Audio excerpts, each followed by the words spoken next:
नमस्कार। लोकसभा चुनाव की 543 सीटों पर तैयारियां शुरू हो चुकी हैं, लेकिन जो सबसे सटीक और सबसे बड़ा ओपिनियन पोल सामने आ रहा है, 2024 की क्या तैयारी है, 543 सीटों में से किसको कितनी सीट है, क्योंकि आम आदमी पार्टी इस बार दावा कर रही है और भारत जोड़ो यात्रा का कांग्रेस को कितना फायदा होगा, इसको लेकर महत्वपूर्ण आंकड़े। लेकिन एक और बड़ी खबर है कि 2024 में क्या पीएम मोदी ही यहां पर बीजेपी से यहां पर पीएम चेहरा बन सकते हैं। अमित शाह का नाम भी यहां पर पीएम के तौर पर देखने को मिल सकता है, जो बड़ी खबर अंदरूनी सर्वे के हिसाब से जानकारी है। लेकिन क्या 2024 में हैट्रिक की तरफ बढ़ेंगे प्रधानमंत्री मोदी जी, या वनवास पर गई कांग्रेस की वापसी होगी, क्योंकि वापसी के लिए कांग्रेस ने कमर कस ली है और भारत जोड़ो यात्रा एक ऐसी यात्रा रही है जिसमें कहीं ना कहीं विपक्ष को एक साथ एक मंच पर लाने का प्रयास कांग्रेस ने जरूर किया है।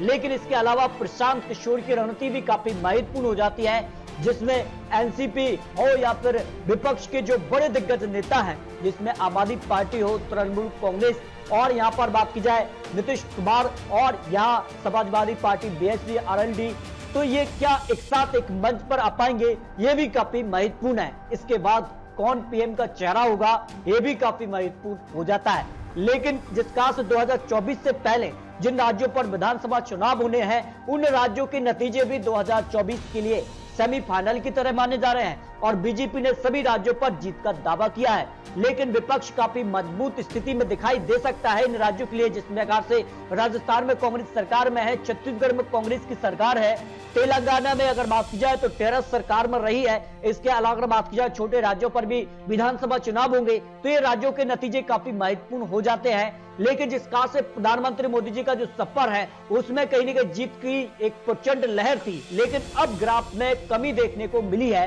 वो भी आंकड़े आपको दिखाते हैं। देखिए 2014 में जहां 7 राज्यों पर काबिज बीजेपी 2015 में 13 राज्यों तक पहुंच गई, 2016 में 15 राज्यों से बढ़कर बीजेपी 19 राज्यों तक पहुंच गई और 2018 मध्य तक बीजेपी 21 राज्यों पर काबिज हो गई। लेकिन 2018 के विधानसभा चुनाव, जिसमें मध्य प्रदेश, छत्तीसगढ़ और यहां पर बात की जाए राजस्थान में बीजेपी को यहां पर झटका रहा था, जबकि लोकसभा चुनाव 2014 में 282 सीटें, 2019 लोकसभा चुनाव में 303 सीटें और एनडीए गठबंधन को 353 सीटों पर जीत मिली थी। लेकिन 2024 से पहले कई राज्यों पर बीजेपी को नुकसान हुआ है, जिसमें गठबंधन भी उनके खत्म हुए हैं। पंजाब में श्रोमणी अकाली दल के साथ गठबंधन यहां पर टूट चुका है। इसके अलावा महाराष्ट्र में शिवसेना से गठबंधन टूट चुका है, बिहार में नीतीश कुमार से गठबंधन टूट चुका है। इसके अलावा झारखंड और अगर बात की जाए दिल्ली और पश्चिम बंगाल हो या फिर मध्य प्रदेश और छत्तीसगढ़, ये वो राज्य रहे हैं जहां बीजेपी को काफी जमकर नुकसान हुआ है। और हाल ही में विधानसभा चुनाव, जिसमें हिमाचल प्रदेश में भी बीजेपी को झटका रहा है, दिल्ली एमसीडी चुनाव भी बीजेपी को यहां पर हार का सामना करना पड़ा है। तो कहीं ना कहीं अब जो ग्राफ है वो नीचे की तरफ देखने को मिला है। तो 2024 की क्या तस्वीर हो सकती है, 543 सीटों में से किस प्रकार के आंकड़े यहां पर बन सकते हैं। देखिए शुरुआत करते हैं आंध्र प्रदेश की 25 लोकसभा सीट के साथ, तो एनडीए को 10 लोकसभा सीट, यूपीए को 7 और अन्य की बात की जाए तो 8 लोकसभा सीट अन्य के पक्ष में जाने की संभावना हो सकती है।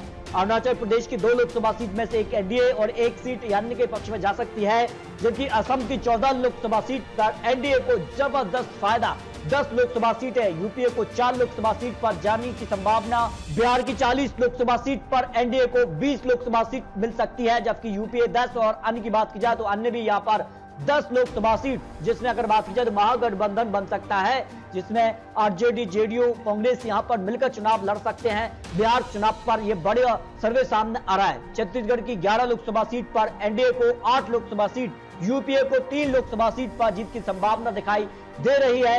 अंडमान निकोबार की 1 लोकसभा सीट पर एनडीए का पलड़ा भारी नजर आ रहा है।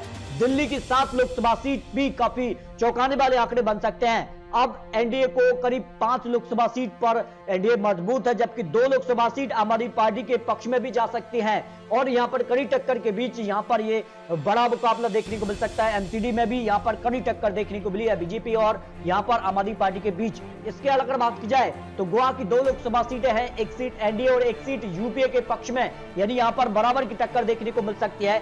गुजरात की 26 लोकसभा सीट में सभी 26 सीटों पर भारतीय जनता पार्टी का पूर्ण रूप से कमल खिल सकता है। हाल ही में विधानसभा चुनाव में भी भारतीय जनता पार्टी को यहां पर बम्पर जीत, एक ऐतिहासिक जीत यहां पर मिली है, उसका फायदा लोकसभा चुनाव में मिल सकता है। हरियाणा की 10 लोकसभा सीट में से एनडीए को यहां पर 5 से 6 लोकसभा सीट जबकि अगर बात की जाए तो यहां पर 4 सीटें जो है यूपीए गठबंधन के पक्ष में जा सकती हैं, यानी यहां पर यूपीए और एनडीए के बीच कड़ी टक्कर देखने को मिल सकती है। जबकि हिमाचल प्रदेश की 4 लोकसभा सीट में एनडीए को 3 लोकसभा सीट, 1 सीट यहां पर बात की जाए तो यूपीए के पक्ष में जाने की संभावना दिखाई दे रही है। जम्मू कश्मीर की 6 लोकसभा सीट में से एनडीए को सबसे ज्यादा 4 लोकसभा सीट धारा 370 का फायदा भारतीय जनता पार्टी को जम्मू कश्मीर लोकसभा चुनाव में मिलता नजर आ रहा है। और यहां पर अन्य की बात की जाए तो 2 लोकसभा सीट अन्य के पक्ष में जा सकती हैं। झारखंड की 14 लोकसभा सीट में एनडीए को 10 लोकसभा सीट यहां पर मिल रही है, जबकि यूपीए 3 और 1 सीट अन्य के पक्ष में जाने की संभावना दिखाई दे रही है। कर्नाटक की 28 लोकसभा सीट में से एनडीए को 13 लोकसभा सीट, यूपीए को 6 और यहां पर बात की जाए अन्य के खाते में 0 से 9 सीट पर जीत की संभावना दिखाई दे रही है। दमन द्वीप की 1 सीट पर भी एनडीए को यहां पर जीत की संभावना दिखाई दे रही है। चंडीगढ़ की 1 लोकसभा सीट यूपीए के पक्ष में जाने की संभावना है। केरल की 20 लोकसभा सीट में से एनडीए को 0 से 2 लोकसभा सीट, जबकि यूपीए को सबसे ज्यादा 9 सीट और अन्य को भी यहां पर 9 सीट की संभावना दिखाई दे रही है। मध्य प्रदेश की 29 लोकसभा सीटों में से एनडीए को सबसे ज्यादा 25 लोकसभा सीट, यानी सीधे तौर पर एनडीए मध्य प्रदेश में कमल खिलाता नजर आ रहा है। यूपीए को 4 लोकसभा सीट पर जीत की संभावना दिखाई दे रही है। महाराष्ट्र की 48 लोकसभा सीट में से एनडीए को 25 लोकसभा सीट और अगर बात की जाए तो यहां पर एनसीपी, कांग्रेस और शिवसेना गठबंधन को करीब यहां पर जो है 23 लोकसभा सीट, यानी जो है यहां पर गठबंधन टूट चुके हैं, तो इसके बाद एनडीए को कुछ सीट का नुकसान दिखाई दे रहा है।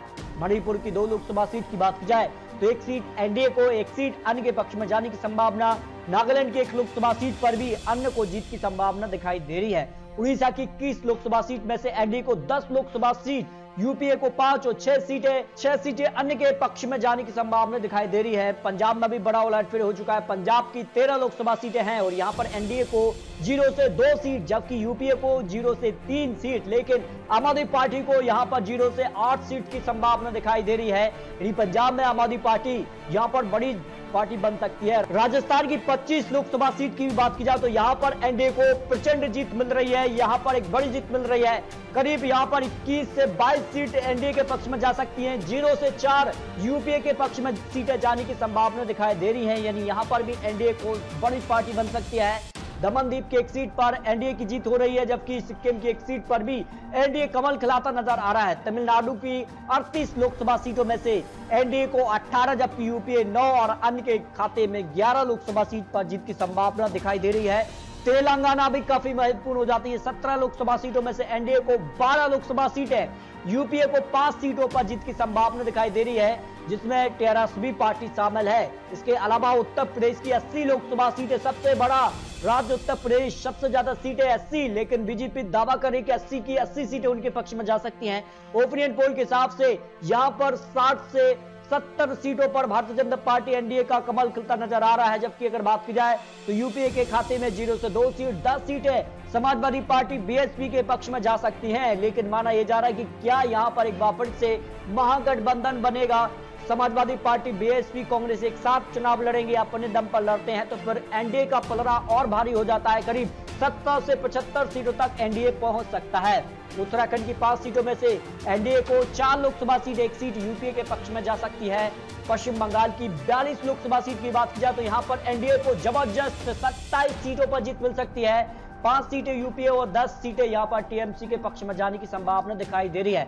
तो इस तरह से अगर बात की जाए तो लोकसभा की 543 सीटों का जो चुनावी ओपिनियन पोल सामने आ रहा है, उस हिसाब से फिर एनडीए का कमल खिलता नजर आ रहा है। यानी एनडीए 295 से लेके 320 सीटों तक पहुंच सकता है। यूपीए 113 से 120 सीटें मिल सकती हैं। अन्य की बात की जाए तो अन्य के खाते में 135 सीटें जाने की संभावना दिखाई दे रही है।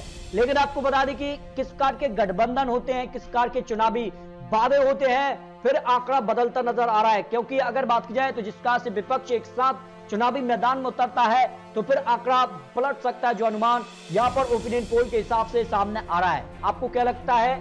अपनी राय कमेंट बॉक्स में जरूर रख सकते हैं। आखिर 2024 में क्या प्रधानमंत्री मोदी जी हैट्रिक की तरफ बढ़ेंगे या फिर बनवास कर गई कांग्रेस की वापसी हो सकती है?